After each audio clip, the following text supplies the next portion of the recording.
అందరికీ స్వాగతం. నేను ఈరోజు చెప్పబోయే కథ పేరు గాలివాన. రాత్రింబవళ్ళు వాన కురుస్తోంది. పక్షులు పెద్ద పెద్ద చెట్ల గూళ్ళలో ఉండిపోయాయి. కొన్ని పక్షులు మాత్రమే వర్షపు చుక్కల నుండి తప్పించుకొని సురక్షితమైన గూళ్ళలో తలదాచుకున్నాయి. చెట్ల కాండంలో ఏర్పడిన తొర్రలలో నివసిస్తున్న పక్షులు మాత్రమే కాస్త సుఖంగా జీవిస్తూ వచ్చాయి. వీటిలో కొన్ని పక్షులు వానాకాలం కోసం తగినన్ని గింజలను, ఇతర ఆహార పదార్థాలను ముందుగానే దాచుకున్నాయి. రాబిన్ అనే ఒక మొగచిలుక అలాంటి ఒక చెట్టు తొర్రలో నివసించేది. ఒకరోజు ఉదయం అది కడుపారా ఆరగించడంతో దానికి మత్తెక్కిపోయింది. వాన కురవటం నిలిచిపోగానే పొలాల్లోకి వెళ్ళి తీపి బఠానీ గింజలను సేకరించాలని అది అనుకున్నది. తన తండ్రి చిన్నప్పుడు ఆకాశంలో ఎక్కువ ఎత్తులోకి ఎలా ఎగరాలి, వేగంగా చెట్ల కొమ్మపైకి ఎలా వాలి కూర్చోవాలో నేర్పిన జ్ఞాపకాలు రాబిన్కి గుర్తు వచ్చాయి. అవి సాహసోపేతమైనవి, సంతోషకరమైనవి రోజులు. చెట్టు తొర్రలో ఉండిపోవడంతో రాబిన్ ఆలోచనలు ఎక్కువైపోయాయి. రాబిన్, ఓ రాబిన్ అంటూ ఎవరో రాబిన్ గూడు సమీపంలో నిల్చుని అరిచారు. రాబిన్ గూడు బయటికి వచ్చింది. ఆశ్చర్యం! తన చిన్ననాటి స్నేహితుడు చిట్టి కనిపించాడు.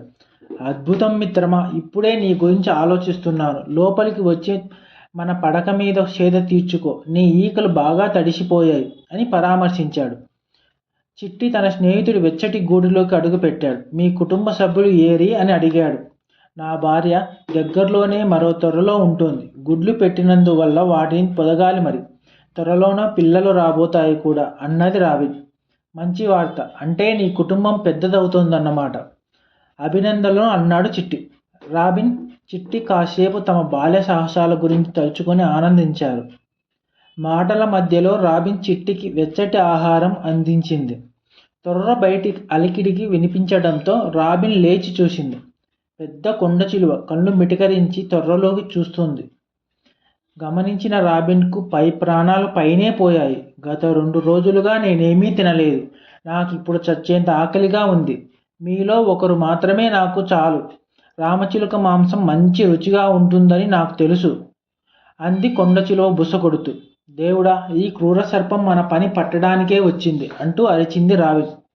అలా పక్షులు రెండే వణికిపోతుండగా కొండ చిలువ పక్షి గూడులోకి మెల్లగా ముందు కదిలింది.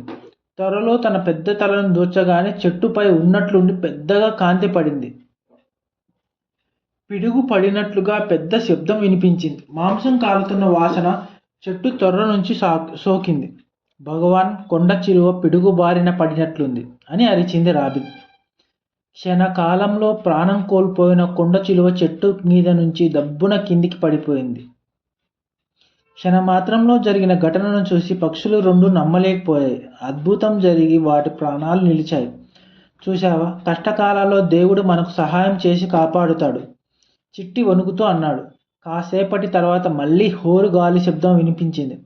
క్రమంగా ఉరుములు, మెరుపులు పెరిగాయి. చూస్తుండగానే వర్షం మొదలైంది.